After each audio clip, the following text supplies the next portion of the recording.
Uncle Ron and stuff. And topics today is technological evolution and cultural social impacts. And when I was in college, even though I was an engineer, I had to take history. And history was not one of my favorite subjects. Seemed like a lot of memorization, and I didn't see the reality connection to it. It didn't have anything to do with current day that I saw. But this particular professor, he taught history in a way that I had never been taught it before, and that is when he talked about a particular time period.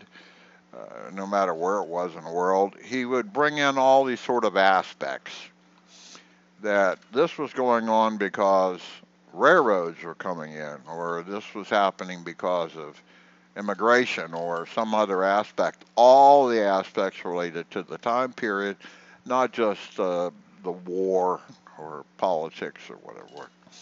Anyway, years ago I read a book. It was by a Canadian, I believe, and I think it was called "The Medium is the Message" or "The Medium is the Massage." I like the idea of the massage. The medium is the massage. Like, Anyway, the point being was that we're currently uh, suffering the consequences and and I hope, adjusting to a very uh, complex uh, technological evolution. And there are, like any evolutions, major impacts. For example, World War I could not have been fought had it not been for the Industrial Revolution. The ability to mass produce the same object in a relatively efficient manner. Steam engines of railroads the same way. Railroads came in and they allowed relatively easy migration from the east coast, United States, to the west coast or the plains. It enhanced the ability for people to move around and also to transport goods so that something here could be manufactured and relatively easy, cheaply moved somewhere else. And that had an impact on aspects of people's lives. And in World War I, as I said, the Industrial Revolution in the late 1890s and early 1900s allowed companies, and there was a lot of breastfeeding around that. Well, we're economically strong. We can now manufacture, rifles, weapons.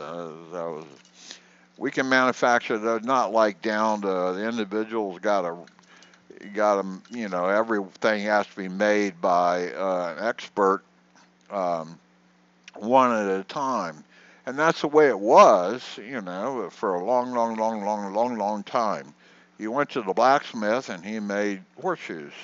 And then eventually there had to have been a horseshoe company established, and they mechanized or automated, if you will, with conveyor belts, and somebody figured out a way to do it, and it revolutionized that particular industry, and it had its social impacts. The price of owning a horse maybe went down. I don't know. There's always impacts of technological uh, evolution, and that's what I'm trying to get to here. Is right now in the last 20 years, we've had a significant jump. It's more of a revolution than it is an evolution with computers coming in. I was basically came out of college when computers were just taking off, in the sense that they were becoming more widespread and readily available. I don't have an answer for that. Uh, so that more and more people could have access to computers, and you could. Uh, uh, One time they were all on giant mainframes, and only large institutions had them. But it's always been a surprise to me that it's like cars. It's taken almost 50 years. The chip that Intel came out with, where it had a computer on a chip, I saw at the time it was going to be significant and everything. But it took, I don't know, 20, 30, 40 years for it to make its way in an automobile. Now they're trying to put Wi-Fi Bluetooth in your refrigerator so it'll tell you it's time to replenish your milk or something. But the point being is, in this particular case, the current evolution is telecommunications is the big one. Communications. We all have cell phones. We now have access to the internet, and it provides the ability for like-minded people to group on a website, create a website, and go there and share like-minded ideas and encourage or discourage or discuss any particular topic at all. And the real point here is they don't have to be geographically located near each other. Once upon a time, the men would all gather in a bar or tavern in the evening and they'd discuss politics. And it would be, a small group. It was, they might have ridden their horse or might have even driven their automobile, but they didn't travel very far, 10, 20, 30 miles perhaps, just like people used to marry the people that were in there. They only met, their world was the size of the town they lived in. And going off to college was still a new thing in a lot of regions where a person left his home and went to another city and went to college, and that was, a change in evolution that had impacts that cut that cord with home. But anyway, the current communications issue, everybody has cell phones, everybody has internet, or most people do, and it allows for all sorts of social, cultural impacts. And we're still struggling with that. And again, from a point of view, like-minded people can get together and on a website share ideas, concepts. Good thing, bad thing. But you don't have to be geographically near each other anymore. So you have political fragmentation, much more so than ever in the past. Fragmentation politically was somewhat located, at a city level. You'd have strong political whatever in Chicago or strong political whatever in Los Angeles, and they were different mindsets. But now you can start your own website soapbox and get up on top of it and preach anarchy. Excuse me. You can espouse the great qualities of Nazism, whatever you want. Excuse me. And you can attract like-minded people. And we have instant news. As soon as something happens, or even before it does, we have rumor. We've got a giant rumor mill now. No longer has to be factual. News is no longer the purview of only journalists and organizations that deal with that. It's ugly rumors. Anybody and everybody can say whatever they want, and it can get picked up and passed around and spread like a virus through the culture. And we're still adjusting to that. People don't, it's like, what's the truth anymore? It's been impacted the fact that we all have the ability to stick stuff out there, yell louder. We can yell so loud now that people 3 states over can hear us. the soapbox in the town center where you brought your soapbox, set it up, and you espoused or preached a particular aspect or view. Is now you set your soapbox up and you can broadcast to the world, just like I'm doing with the YouTube here. Is like I'm sending something out that could reach 10 people or 1,000 or 1,000,000 people. We now, each of us has that ability, and it's causing problems. The news aspect, the instant news aspect, and the ability to share one's opinions to a geographically diverse set of other beings is causing all sorts of turmoil. Uh, you know, black guy is killed, and let's all meet down on Main Street and protest. Okay, so instant flash mob. Some aspects of the mob turn, hey, and all of a sudden you got a riot, you know. And then there's whole aspect, how did they respond to the riot? How did the police deal with it? And it's all instantly in the news, and emotions flare, and it just gets crazier and crazier. We're in this period of readjustment to instant communications and everyone having the ability to have their own soapbox. And we just, the whole issue of truth, have fake, um, you can fake images. You've been able to do that for a long time. You can edit images and make things appear to be true, which are not. You have the ability to do videos and edit those things and make them say or do things that didn't really happen. All that stuff is causing social unrest, a dissatisfaction, a political problem. And I don't think anybody knows how to deal with it. Too much dust and dirt. Anyway, the point being is we're in this period of readjustment and we have to get through it. How we get through it, I'm not sure. Um, Unfortunately, I want to blame it on people willing to accept a lot without questioning it. If somebody says it, once upon a time, if you had somebody tell you something, you would say, well, that's true. I know John, and he wouldn't lie to me, and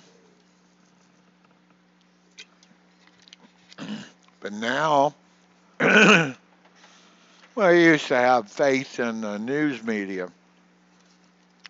They're going to research whatever the news is and make sure it's true before they broadcast it, right? Used to have faith in that was true. I don't have faith in that anymore, because I've confirmed that depending on who it is, they'll tell there is some truth to the story, but they leave out fragments, and what they leave out can be as important or more important to what they put into the story, and cause them to question the credibility. And with everybody having an opinion and sharing their opinion, there's a website that popped up and it deals with, I was invited to it, and it's like a local neighborhood. It's maybe got 3 counties around me here that people can subscribe to. And the idea, I think, was to share news like, well, there was a coyote sighted here, or there's going to be road work done over there. And so, that was that concept of it. Would be just like a lot of mapping apps. People can share, or like in New York City one time I was aware that there was a toilet app. So you could, punch in your location and it would tell you where the closest public toilet was. And that's a really good idea, I thought that was the concept of what this local thing was. And it turned out to be a moaning and groaning site. Everybody bitching, complaining about something or other. We went to the restaurant and the service was terrible. The food was crap, blah, blah, blah, blah. Yeah, okay, that's just one person's view. You know, it it, it human nature is going to come out, and all of the aspects of human nature will come out, and that's what's happening now. Once upon a time, like, you might be reluctant to say something to in person to somebody, another person, because maybe they whack you, they punch you, you piss them off, and they would give you a punch, or they could do some sort of violent act on you. But with websites and internet and emails and TikToks and all the media platforms, you can say whatever you want. Nobody's gonna come and whack you upside the head. It gives us a freedom to say whatever the hell we want and trash whoever we want, and raise our fist and say no more of this. Taxes, no more of this. We've had enough of that. And like-minded people pick up on that without questioning anything, and we're off to the races. And we can't seem to get an adjusted level of this, and I'm not sure that there is a possibility of finding some sort of I don't even know what I'm trying to say. You use the word new normal all the time, and I'm not even sure what new normal is supposed to mean. But anyway, that given the communications revolution, and we're definitely in that, and it's big because Velcro is one thing. Velcro came along. That was evolutionary. That was an evolution. That was not a revolution. Velcro is an evolution of technology. And there's lots of evolutions of technology that go on, little twists and turns and changes to various aspects. And, it's like cell phones, they add new features and functions, and most of those are evolutions. They're not a revolution, but the telecommunications and computerization are revolutions. And everybody having a computer and being able to do spreadsheets and create videos and edit photographs and do all that kind of stuff gives the power. We're all like Gutenbergs now. At one time the Gutenberg was a revolution, and that prior to that, everything that had been written down by somebody or another, the only way to have copies of it was to have somebody copy it with pen and ink, or so books were fairly rare. It took a lot of effort to create a copy of a book, and only the few had those things. And Gutenberg changed that with the printing press, and it was actually a revolution, because now you could have books in the same kind of way. Communications, books are communications media, and it spread. You could share a concept or an idea with people in diverse geographical locations, and that had to be considered a revolution, and it obviously led to various social economic changes. Well, the current cell phones and internet and computerization is 400 kilotons bigger in explosion than the Gutenberg press was. Now you can argue, it's just an analogy. I'm not trying to rate in any sort of way various technological revolutions. It is certainly true that World War One could not have occurred had not there been a technological revolution with the steam engines and the ability to mass produce and support millions of men out fighting a war. You could supply them with uniforms and rifles and canteens and all that stuff, and you could logistics management. You could do all that. It would not have been possible had the technological revolution of the steam engine and mass production and the conveyor belts and all those kind of things. Why we're really struggling with this current one, and I don't, political parties. It was like 10 years ago or so, the political parties woke up and said, well, we could use the internet to allow people to contribute to our party, or we could use it to demographically target independent voters, or they figured it out. I saw the other day where the IRS has just awarded a big contract to somebody with the intention of allowing taxpayers to file directly with the IRS. They don't have to use a third-party service like TurboTax or anything like that. They'll allow you to file a full return directly to them, and that's a good thing and a bad thing. That's an evolution. That's not a revolution. But and it's taken how many years? The IRS is, I've been paying taxes my whole life. Computerization. The IRS has had computers for since forever.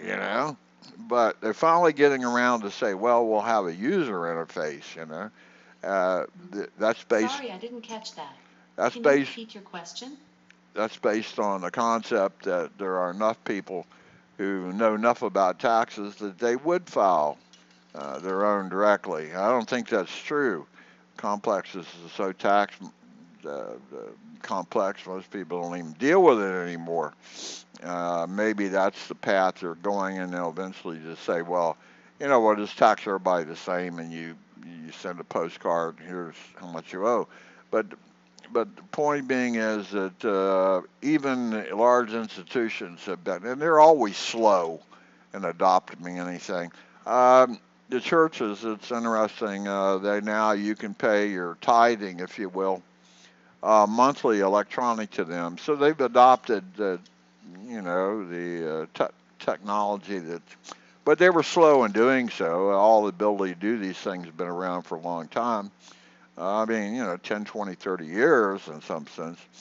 But anyway, the biggest problem right now is the communications revolution. And it is a revolution.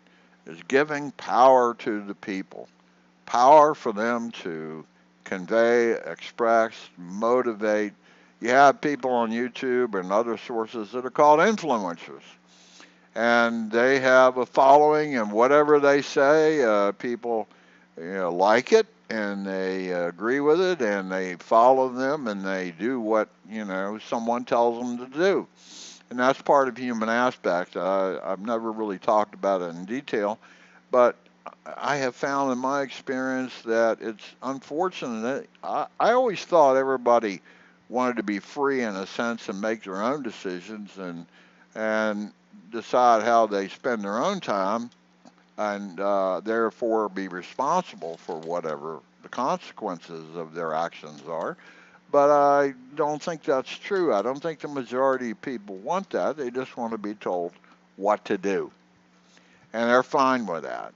I think my parents, mother at least, was certainly like that, and she would swallow any sort of hook, line, and sinker thing that came along, which sort of aligned with the cheese grater she had on her head of reality. She would grate off a piece, and she found this morsel to be tastier than that morsel. So anything that came in that she put through her grater that fell off into that bucket and tasted good, she would swallow. And it was all, she believed in some of the craziest stuff. And I had trouble struggling, like, how could you even think that? But anyway, now, since everybody can share anything and everything, sexual. I read the other day that sex in high schools by younger people is declining. I have a little trouble with that. I'm not sure you can get around human behavior and hormonal imbalances and all that kind of stuff, but perhaps the definition of sex is so wide and has achieved a new normal shared definition. But uh, there again, the revolution allows people to send pictures of their nakedness to anybody and everybody, to flirt online in a safe manner, generally safe. They can do all kinds of stuff that they would not do in person. And you think about the evolution over time. First thing was a telephone. I could didn't have to be geographically next to somebody to share, interchange thoughts with them. I call them up on the telephone. For a while, long distance, somebody on the West Coast cost a lot of money to talk to them and share ideas, but you could do it. And then the computers and email came along, and that was slowly adopted, but it obviously took off. And there's where you can say something to somebody else who can be in another country. And again, it doesn't have the aspect that they're going to punch you if you say something bad. You know, if you're right next to somebody and you say, you know, you're a idiot, you know, they might respond in a violent manner. Whereas if they're in Hungary, you know, they're not going to send a horde over here to beat the crap out of you. But anyway, it takes on various, you know, and then there was text messaging on all kinds of stuff, and text messaging has the same aspect. You know, what consequences are there to a text message if you say somebody's an idiot? Not much, okay? So it opened up the whole revolution of communications, opened up people to be able to now speak off the top of their head and say whatever they want to whoever they want, and without much in the way of consequences. And that's a good thing, and it's a bad thing. You know, I'm not trying to judge it. I'm just saying that's what's happening, and we have to get adjusted to it. There's no new normal in the way of remote conversation. You know, something you would say in person is different than something you put in a text message or an email or on a video, or doesn't have the same consequence to it. And that's the reason we have so much unrest and political, diversity, people complaining, and we have to make it through this period of communications revolution. I'm not sure how it's going to all shake out. Maybe there will be finally the evolution of the third or fourth political party. Enough people can band together now in diverse geographical locations and form a real party that would have some meaning. Or perhaps, for instance, there would be a group that came up that says we need to have a constitutional amendment to limit term limits on congressmen and senators. That may come from the grassroots, and it is possible now for a grassroots movement to take place, whereas once upon a time it had to be, geographically located. You could do some with with telephone, but not enough. So this whole period, it's bizarre. It has a cultural impact of people now don't throttle their voices in much anymore. It can get you into trouble. You know, we have what do you call it? Car road rage. You know, they're so used to saying and doing whatever they want on emails and internet and messaging and texting that it bleeds over into how their behaviors with other people in their cars. You know, it anyway. It's a real issue, and it's having political and economic consequences.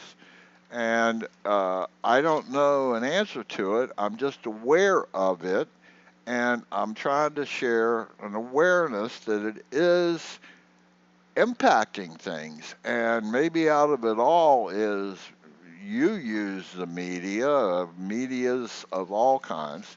It's interesting the word social media.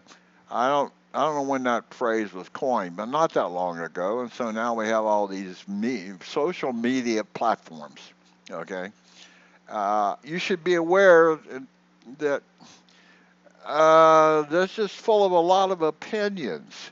And I read the other day about maturity or wisdom is when you learn that the sharing of your opinion on a particular subject is really not required nor desired. Maybe I'm guilty of that as well. I'm sharing an opinion on a particular subject and nobody really cares anyway, and they just not doing any benefit. I don't know. But that telling people that, hey, this place, yeah, this is, that sort of, it allows people to do that. I don't like it. I don't like him. This is all wrong, right? It almost promotes that sort of behavior because there's no consequences or limited consequences to it. We have flash mobs that will go into a jewelry store and take all the jewelry. You send a tweet, everybody meet here at 9 o'clock. There'll be 100 of us, so no way to be able to catch us all. So, flash mob theft. We don't know how to handle that. Nobody knows how to handle that. This is too much and too long. Um, it is a revolution, a technological revolution, and every revolution technologically has its consequences. Again, World War One really what came out of the technological revolution of mass production and industrialization, and countries got to be chest beating. I'm bigger and stronger than you, and I'm better than you, and all that sort of stuff.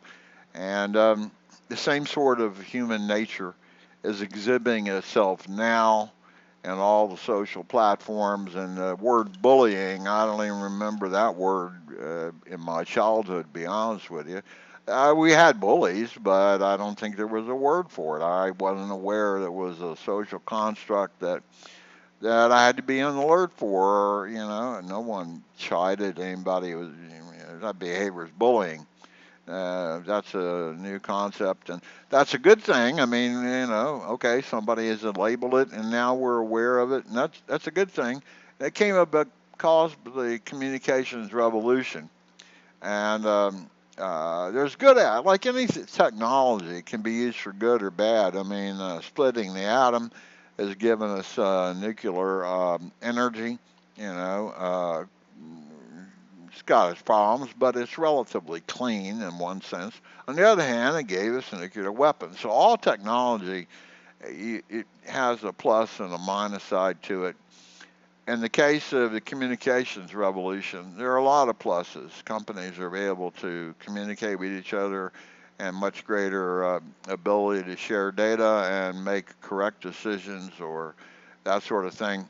From a media point of view, from the human, me and you individual point of view, it is a benefit. I can watch my grandson grow up in California by photographs that I receive literally every day, and that is really cool. On the other hand, it's easy to stumble with text messages and cell phone calls and blah, blah, blah into discussions that are damaging and harmful and hurtful. Anyway, enough for today. We are in a revolution. It is having its impacts culturally, socially, economically. We have to somehow get through it and find a new normal. I don't know what new normal means, but one aspect I'm very clear about, and I'll hammer again one more time, all this sort of stuff allows an individual to not worry about so much the consequences of what he says. You know, again, you're not standing next to that person, so they're not going to punch you in the nose because you called them a blooming idiot. That is a freedom sort of thing, but people haven't learned yet that they probably shouldn't say that, even though they're not going to get punched in the nose. Okay, enough of this one. Technological revolution, the impact on socio-economic everywhere, and the whole world is suffering the same problem. It is interesting. Some countries that have political turmoil, first thing they do is they cut off the internet. They shut down communications. That's to turn the heat down on the boiling pot. Yeah, we're at the boiling point. We need to reduce something. We'll reduce communications so people can't get together and rant and rave. Anyway, enough for this. This is the 24th of May and 2023, and this is another long one. I doubt you're ever here. But again, for my great grandchildren, maybe someday you'll run across this, and this will give you some aspect of your ancestry, and perhaps with a curiosity or a thought, I may be able to show you why you are the way you are in some genetic dimension. I don't know. That's enough of me for today. Happy May to everybody. And this is always a crazy time of year because everything is busting out of the ground. Life is emerging again.